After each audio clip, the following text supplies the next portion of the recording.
장기화된 팬데믹으로 인하여 많은 사람들이 코로나 블루라고 하는 불안과 우울증을 호소하는 사람들이 있었습니다. 그 이유 중에 하나가 바이러스로 인하여 공포감이 밖으로 나가기보다는 갇힌 공간에 있게 만들었고, 그로 인하여 삶의 패턴이 바뀌면서 답답함을 원인으로 본 연구 결과가 있었습니다. 그래서 요즘 이제 나오는 신문 기사를 보면 그동안 여러 가지 규제로 돌아다니지 못했던 사람들이 여행을 이제 가기 시작했다라고 하면서 보복 여행이다. 이 말이 조금 웃기긴 하지만 그동안 갇혀 있어서 답답했던 사람들이 이제 막 쏟아지기 시작했다. 이런 이야기를 합니다. 유엔사나 세계관광기구 WTO에 의하면 올해 해외 관광객이 팬데믹 이전 수준의 80에서 95%까지 될 수 있다라는 예측을 내놓았습니다. 사실 우리는 이렇게 어떤 폐쇄된 공간, 제약된 공간에 있으면 답답함을 느끼기도 하고 때로는 두려움까지 느끼는 경우도 있습니다. 그래서 이런 공포증이라는 이야기들이 많이 나타나고 있죠. 터널 공포증, 터널에 들어가면은 공포감을 느낀다라고 하는 사람들이죠. 또 폐쇄 공포증, 어떤 닫힌 공간 안에 있으면 심하게 공포감을 느낀다라고 하는 그런 용어들이 많이 등장했습니다. 제가 이런 신문 기사들을 보면서 오늘 본문의 노아를 생각해 보니까, 여러분 생각해 보세요. 노아가 긴 시간 동안 방주에 갇혀 있었죠. 그 시간이 짧지가 않아요. 그런데 그 긴 시간 동안에 힘든 그 시간을 보냈다면 어쩌면 많은 사람들이 노아의 방주 증후군 이런 말도 만들어낼 만도 한데 좀 그런 말을 제가 많이 들어본 적이 없어서 이렇게 제가 찾아봤더니 실제로 뭐 학계에서 인정을 하고 있지는 않지만 새로 등장하는 것 같아요. 노아의 방주 증후군이라는 말이 있더라고요. 그래서 저는 이게 갇혀 지내는 어려움인가라고 봤더니 그게 아니라 가능한 한 모든 동물에게 사랑과 쉼터를 제공해야 한다고 생각하면서 동물을 집에 모으는 사람들을 향하여 노아의 방주 증후군이라고 합니다. 뭐 그런 사람들 주변에 종종 있지요. 자, 그런데 오늘 저는 이 노아의 방주 안에 있는 이 시간들을 통하여, 그리고 지난주에 방주에 들어갔다면 이번 주에 방주에 나오는 이 본문 말씀을 통하여 노아가 우리에게 도전을 준 믿음의 모습을 살펴보려고 합니다. 오늘 본문 창세기 8장은 노아가 방주에서 나온 이야기를 중점적으로 다루고 있는데 그 시작을 이렇게 이야기합니다. 8장 1절.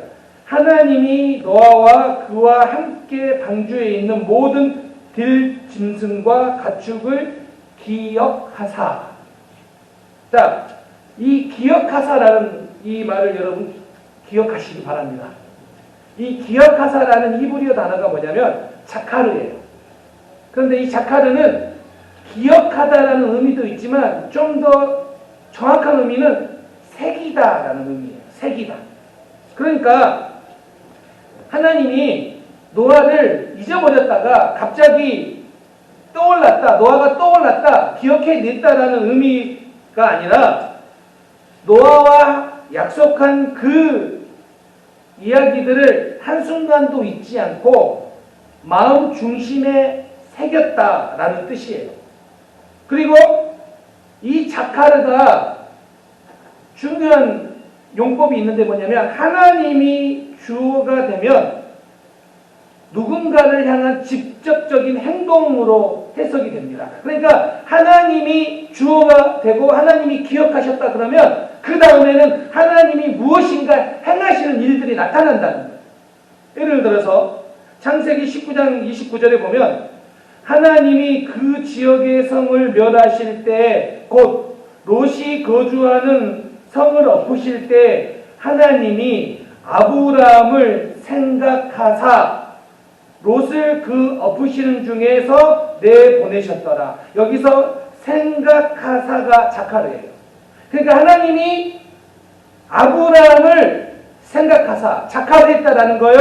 그러니까 그 다음에 하나님이 일하심이 나타나는 거예요.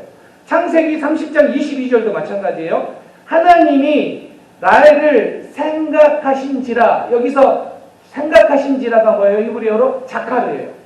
그러니까 하나님이 나를 자카를 했는데 그 다음에 어떤 일이 일어나느냐? 하나님이 그의 소원을 들으시고 그의 태를 여셨으므로 하나님이 자카를 하시니까 이제 아기를 태를 여셨다는 거예요. 하나님이 직접적인 행동을 하셨다는 뜻이에요. 하나님께서 기억하시면, 하나님께서 자카를 하시면 역사가 일어납니다. 아멘. 오늘 그걸 보여주는 거예요. 그러니까 지금 하나님께서 노아를 생각하셨어요. 자카를 했어요. 그러니까 이제 어떤 일이 일어나겠습니까? 하나님이 일하시는 역사가 일어납니다. 그 역사가 뭐냐면 1절 후반절에 하나님이 바람을 땅 위에 불게 하심에 물이 줄어들었고, 자, 하나님이 바람을 불게 하셔서 물이 속히 마르도록 했다라는 뜻이에요. 그런데 여기서 바람이 히브리어로 르아흐예요. 르아흐. 많이 들어본 단어이죠. 창세기 1장 2절에 하나님의 영은 수면 위에 운행하시니라고 할 때 여기서 영도 르아흐예요. 그러니까 르아흐는 바람으로도 해석할 수 있고 영으로도 해석할 수 있어요. 그러면 지금 오늘 8장 1절에서 바람은 우리가 생각하는 단순한 바람이 많이 불어서 땅이 말랐다라고 해석하기보다는 하나님의 특별하신 활동으로 볼 수 있어요. 그래서 오늘 하나님은 심판의 물을 증발하게, 거두게 하셨다라는 뜻이에요. 이게 하나님께서 오늘 노아를 통하여 역사하신 모습을 보여주는 거예요.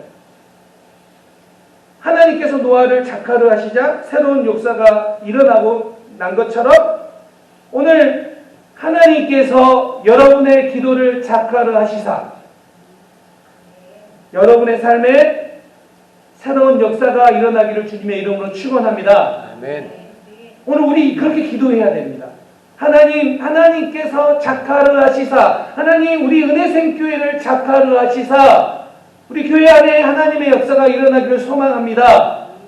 이게 오늘 하나님께서 우리에게 보여주시는 하나님의 일하심의 모습이에요. 자, 그런데 이렇게 하나님이 일하시는데 노아가 방주에 나오는 사건을 통하여 우리는 노아를 통하여 그의 신앙을 볼 수 있고 또 그것이 우리의 신앙의 도전이 됩니다. 첫 번째는 뭐냐면 노아가 철저하게 하나님의 말씀을 따라가고 있다는 거예요. 노아가 방주에서 나오는 과정을 보면 40일 동안 비가 왔습니다. 그리고 비가 내리고 150일 동안 땅에 물이 창일했습니다. 그리고 그 물이 점점 들어들기 시작합니다. 그리고 노아가 땅의 상태를 확인하기 위해 첫 번째로 까마귀를 내보냅니다. 그런데 여러분, 까마귀는 돌아오지 않죠. 두 번째로 내보내는 게 뭐냐면 비둘기였습니다. 그러나 그 비둘기도 발 붙일 곳을 찾지 못해서 방주로 돌아옵니다. 자, 세 번째로 보낸 새가 뭡니까? 다시 비둘기입니다.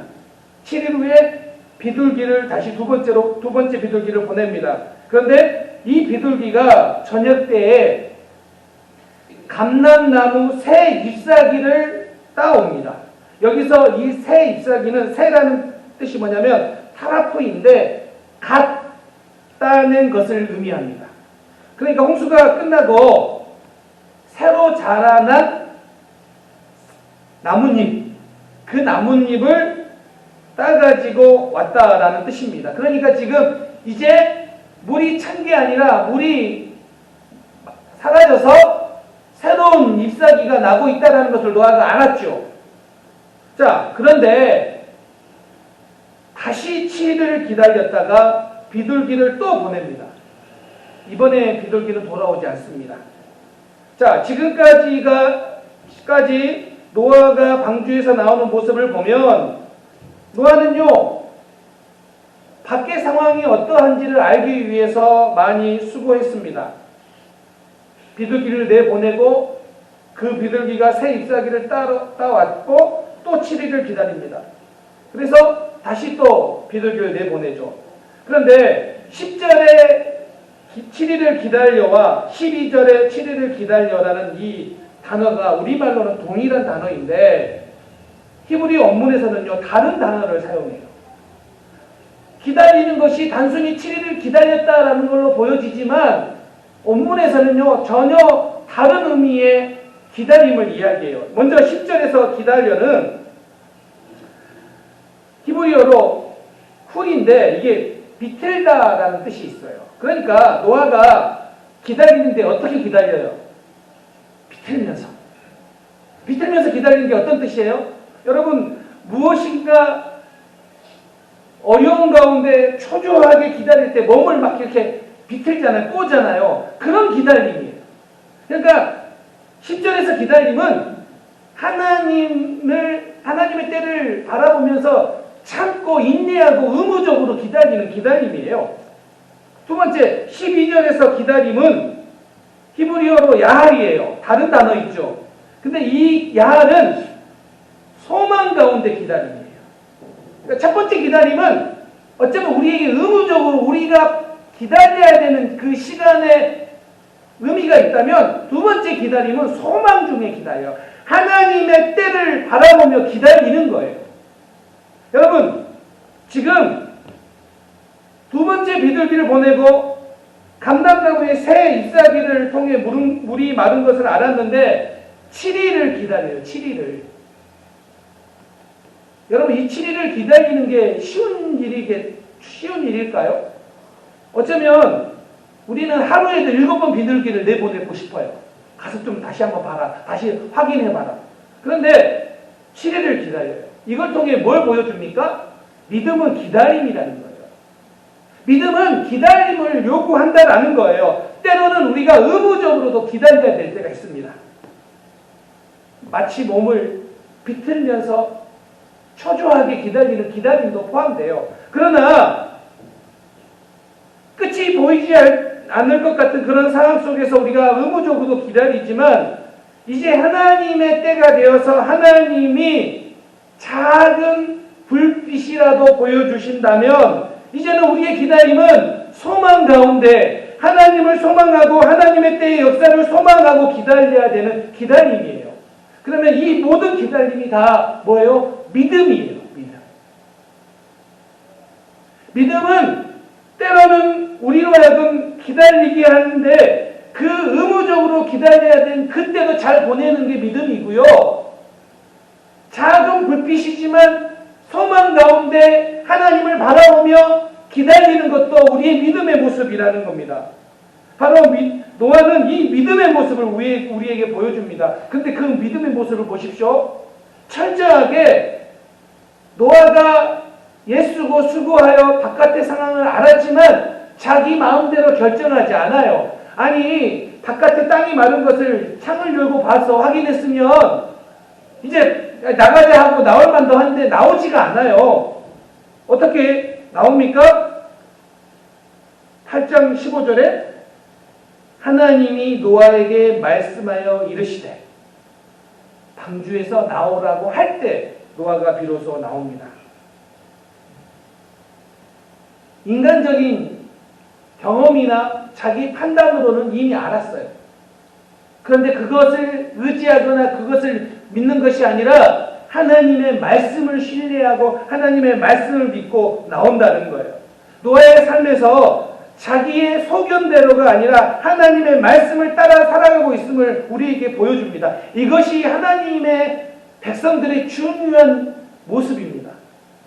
사랑하는 성도님들, 우리가 왜 말씀을 가까이 하고 우리가 왜 매일매일 말씀을 읽어야 됩니까? 하나님의 말씀대로 살아가기 위해서, 우리의 소견이 아니라 하나님이 말씀하신 대로 살아가기 위해서입니다. 시편 119편 105절 주의 말씀은 내 발의 등이요 내 길의 빛입니다. 참 유명한 말씀이죠. 그런데요 여러분, 여기에서 주의 말씀은 내 발이에요. 히브리어로 내 발이 뭐냐면 네겔인데 이게 단수형이에요. 이 네겔을 어떤 의미냐면 걸을 때 사용되는 것으로 함축적으로는 한 걸음을 의미해요. 그러니까 주의 말씀은 내 한 걸음, 내 한 걸음, 그 한 걸음에 등이요.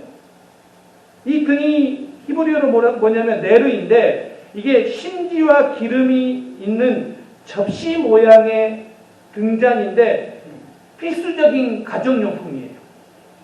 자, 이것은 멀리 비추는 등이 아니라 가까운 곳을 비추는 가볍게 들 수 있는 작은 등잔이에요. 그러면 지금 여기에서 강조하는 게 무엇입니까? 주의 말씀은 내 발, 내 한 걸음 한 걸음을 비춰주는 등이고 빛이라는 거예요. 주의 말씀은 한 걸음 한 걸음을 하나님을 의지하며 하나님이 비춰주신 대로 살아가는 것, 그게 오늘 시편 119편 105절이 우리에게 권면하고 있는 모습이에요. 그러니까 우리가 하나님 말씀을 배웠고 우리가 하나님 말씀을 안다고 해가지고 이제 모든 것을 다 깨닫고 모든 것을 다 알고 가는 게 아니라 오늘 한 걸음이에요. 오늘 한 걸음을 하나님의 말씀을 따라 살아가라는 거예요. 이게 우리의 도전이에요. 여러분, 하루하루에서 하나님의 말씀을 따라 살아가는 것을 중요하게 여기시기 바랍니다. 그 한 걸음 한 걸음이 모아져서 우리는 하나님을 의지하고 하나님을 바라보고 하나님이 인도하신 대로 살아갈 수 있는 거예요. 그래서 주의 말씀은 내 발의 등이요 내 길의 빛입니다라고 고백할 수 있는 겁니다. 한 걸음에서 시작합니다. 교회를 개척하면서 여러 일들이 있었지만 그 중에 제가 좀 많이 걱정했던 것 중에 한 가지가 뭐냐면 사춘기에 접어든 자녀들이 그 오랫동안 친구였던 그 친구 그룹을 떠나서 이게 잘 적응하며 신앙생활을 할 수 있을까, 이거였어요. 뭐 저와 아내는 또 사명을 따라 개척을 하지만 또 자녀들은 또 부모를 따라가야 되기 때문에 걱정되는 부분이 많이 있었습니다. 며칠 전에 저희 아들이 이전에 섬기던 교회 이엔 목사님을 만났습니다. 개척 초기에는 이렇게 목사님을 몇 번 만나서 이렇게 목사님께서 인커레이지 해주고 많이 이렇게 교제했던 그런 시간이 있는데 팬데믹이 시작되면서는 이제 만나기가 어려웠잖아요. 그러다가 이제 최근에 연락이 돼서 이제 만났는데 제가 참 개인적으로는 고마웠습니다. 제가 이제 전에 섬기던 교회를 사임한 지가 이제 5년이 되어 가는데 그렇게 시간이 지났음에도 불구하고 또 좋은 관계, 저하고도 좋은 관계, 또 저희 아들과도 좋은 관계를 이렇게 맺고 있는데 특별히 또 저희 아들이 참 좋아하는 목사님이에요. 근데 이 목사님을 만나고 와서 이 목사님 무슨 이야기 했는지 잘 모르지만 내가 좀 변했어요. 어떤 게 변했냐면 갔다 와서는 보통 이제 와서 조금 이야기하고 바로 방에 들어가는데 그날따라 방에 안 들어가고 계속 제 앞에서 머물러서 이야기를 저에게 거는 거예요. 그 목사님께서 아빠를 많이 이렇게 아빠의 사역을 많이 칭찬해 줬나 봐요. 그리고는 저는 그동안은 멀리서 교회를 보고만 있었다고 생각했는데 저희 아들이 집사님들의 이름을 알아요. 놀라지 않으시네요. 그리고는 이제 새로 오신 분들을 이제 자기가 보잖아요. 여러 새로 오신 분들을 보면서 그분들이 어떻게 교회에 왔는지를 궁금한가 봐요. 물어요. 한 번씩. 우리 육집사님은 어떻게 우리 교회로 왔는지, 우리 전집사님은 또 우리 교회에 어떻게 왔는지 이렇게 막 물어요. 쉐리자매도 있습니다. 당연히. 막 이렇게 물어요. 이렇게 막 물으면서 뭐라고 이야기하냐면 막 이야기를 듣더니 저에게 이런 말을 해요. 아빠, 우리 교회 잘 될 것 같아. 아니, 잘 될 것 같아. 이렇게 말을 하더라고요.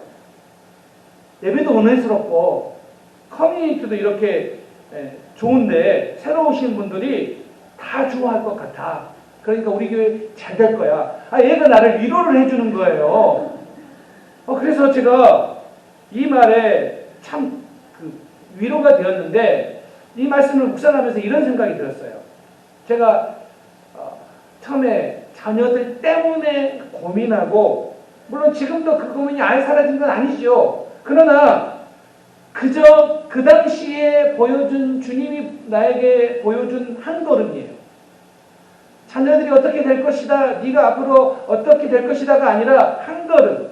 지금 나에게 준 사명 그 한 걸음, 그 한 걸음이 교회를 시작하는 거였고, 그 한 걸음을 따라왔고, 또 어려움이 있지만 또 다른 걸음을 보여주면 그 걸음을 따라 살아왔고, 그렇게 걷고 있는데 하나님께서 저를 위로해 주신다. 그래, 한 걸음이 중요하다. 대단한 일을 너에게 요구하는 것이 아니라 지금 한 걸음을 걷는 것이, 주님의 말씀을 따라 한 걸음을 걷는 것이 복된 삶이고, 그것이 하나님이 원하시는 삶이다. 여러분, 저는 우리가 하나님의 인도하심을 따라 한 걸음을 걷는 것에 우리가 집중하기 원합니다. 지금 여러분, 어쩌면 여러분이 생각하고 있는 것 염려도 되고 걱정도 될 거예요. 가정도, 직장생활도, 여러 가지 관계도 걱정될 거예요. 그런데요, 우리는 오늘 한 걸음을 보여주실 때 그 한 걸음에 집중해야 됩니다. 그렇게 한 걸음 한 걸음 하나님의 말씀을 따라 살아가야 되지, 내 소견에 오른 대로 보여지는 대로 살아가서는 안 된다는 거예요. 노아가 분명히 보여지는 것으로 판단하면 지금 나와도 돼요. 방주 밖으로 나와도 돼요. 그런데 방주 밖으로 나오지 않고 뭐예요? 하나님이 말씀하실 때까지 방주에 머물러요. 이게 중요해요. 사랑하는 성도님들, 오늘 하루에 오늘 한 걸음을 하나님의 말씀을 따라 살기를 발버둥치실 수 있기 바랍니다. 그때 그 하나님의 한 걸음이 나중에 하나님의 인도하심을 경험하게 될 줄 믿습니다. 아멘. 이게 우리 교회의 모습이 되기를 소망합니다. 또 한 가지는 노아에게서 도전받는 것은, 노아가 방주에서 나와서 첫 번째 한 일이 무엇인가요? 자, 노아가요 600세 되는 2월 10일에 방주에 들어갔어요. 그리고 2월 17일에 홍수가 시작돼요. 노아가 방주를 나온 게 언제냐면 601세 2월 27일이에요. 그러면 노아가 방주에 머물렀던 시간이 어느 정도입니까? 1년하고도 17일을 머물렀어요. 여러분, 1년하고 17일을 방주 안에 머물렀다면 방주 밖으로 나오면 여러분 어떤 마음이 들겠습니까? 우리 비행기 12시간, 13시간만 타도 나와서는 막 살겠다, 아우 힘들다 이러는데 몇 시간이요? 며칠이요? 1년 17일이요. 근데 오늘 성경은 우리에게 분명히 이야기합니다. 노아가 방주에 나와서 한 첫 번째 일은 제사였습니다. 예배였습니다. 8장 20절, 노아가 여호와께 제단을 쌓고 모든 정결한 짐승과 모든 정결한 새 중에서 제물을 취하여 번제로 제단에 드렸더니, 노아는 예배를 우선적으로 드렸다는 의미입니다. 여러분이라면 1년 17일 동안 갇혀 있다가 밖으로 나왔다면 제일 먼저 뭐 하고 싶습니까? 저 같으면 야, 오늘 진짜 힘들게 방주에서 내렸으니 오늘은 파티하자, 스테이크를 좀 굽자, 뭐 이랬을 마음도 있을 것 같아요. 또 어떤 사람은 방주에서 운동 못했으니까 야, 오늘은 좀 우리 신나게 운동하자. 또 어떤 사람은 살아남기 위해서 주변에 돌아다니면서 오늘을 살아야 되는데 오늘 필요한 것들 찾아다니자 하면서 여러 가지를 챙기느라 분주했을 거예요. 그런데 노아는 제단을 쌓았다고 기록하고 있습니다. 제단이란 단어가 성경에서 처음 등장합니다. 이 말은 노아가 이전에 예배를 드리지 않았다는 의미가 아니라 노아의 첫 행동이 예배이며 그것을 통해 노아의 신앙을 보여주고 있다는 의미이고요. 노아가 드린 제사가 번제입니다. 번제가 온라인인데 이거 태워서, 전체를 태워서 드리는 제사예요. 그리고 이 번제는 하나님을 향한 우리의 전적인 헌신을 의미해요. 그러니까 노아가 나와서 번제로 제사를 드렸다는 뜻은 무슨 뜻이에요? 밖에 나와서 하나님을 향한 마음, 하나님을 향한 헌신을 고백하고 보여주고 있다는 뜻이에요.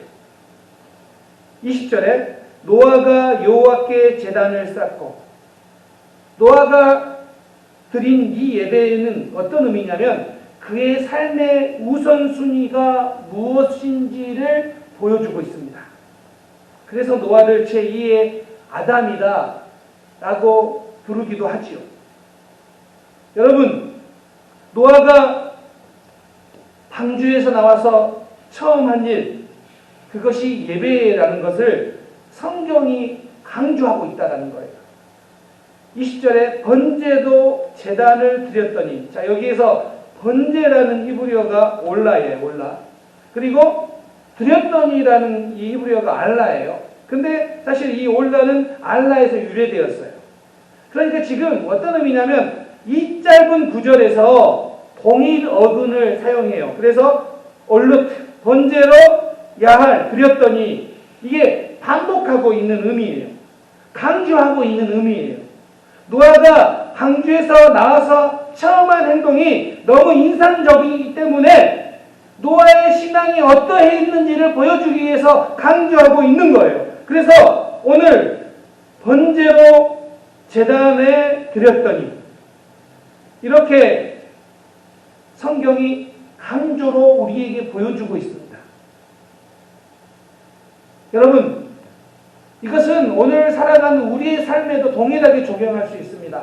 우리의 삶에 있어서 삶의 우선순위가 무엇이냐는 거예요.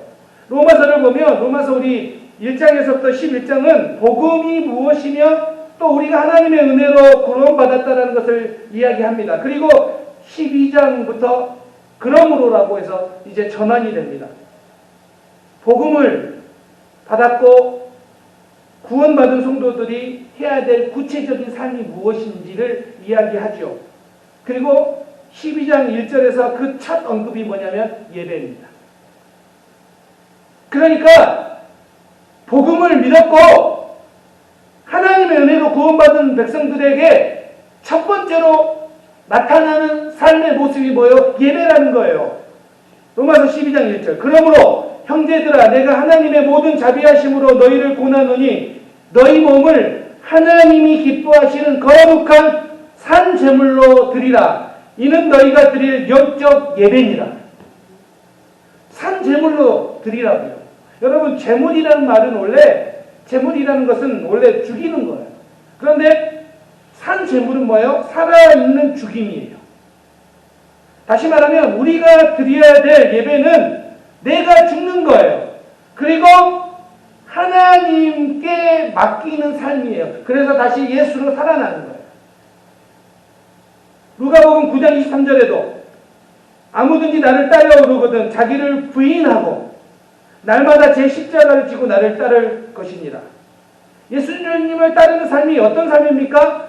매일매일의 삶에서 내가 산 제물이 되어 나는 나의 자아는 나의 소견대로는 죽고 예수 그리스도를 따라 살아가는 삶, 그것이 바로 우리가 하나님께 드려야 될 예배입니다.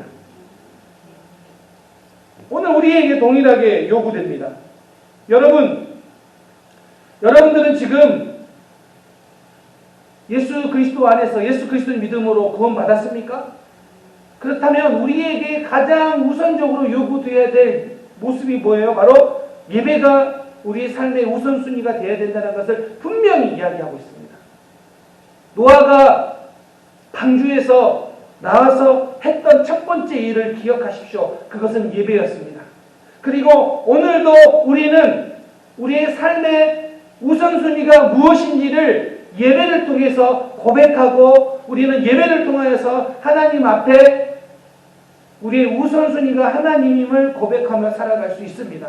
그러므로 사랑하는 성도님들, 예배가 여러분의 우선순위, 살아있는 제물로 드려지는 예배가 여러분의 우선순위가 될 수 있기를 주님의 이름으로 축원합니다. 결론입니다. 노아가 그렇게 번제를 드렸더니 그리고 8장 21절에 여호와께서 그 향기를 받으시고 하나님이 그 향기를 받으셨다라고 기록하고 있습니다. 사실 이 부분을 직역하면 향의 향기를 흠양하시고입니다. 향기가 레하의인데 이게 재물을 태울 때 나는 냄새에 사용되는 용어예요. 근데 여러분, 짐승을 태울 때 나는 냄새를 향기롭다라고 말하기는 어려워요. 그런데 이 레하의는, 이 향기는 기뻐하다라는 뜻도 있어요. 그러니까 노아가 드린 제사를 하나님이 기뻐하셨습니다. 노아가 드린 제사를 하나님 마음에 합당한 제사라고 하나님이 인정하셨습니다라는 의미예요. 사랑하는 성도님들, 오늘 우리가 드린 이 예배가 향기가 되어 하나님이 흠양하시고가 되기를 소망합니다. 그래서 예배는 그냥 이 자리에 잠시 앉아 있는 것이 아닙니다. 예배는 우리가 우리의 믿음의 고백이고 하나님이 받으실 만한 모양대로, 모습대로 하나님께 드리는 거예요. 그리고 하나님이 그것을 기뻐하신다는 것입니다. 이번 한 주간 여러분의 삶 속에 하나님의 말씀이 우선순위가 되고 예배가 우선순위가 되는 그런 복된 삶을 살아갈 수 있기를 주님의 이름으로 축원합니다. 아멘. 기도하겠습니다.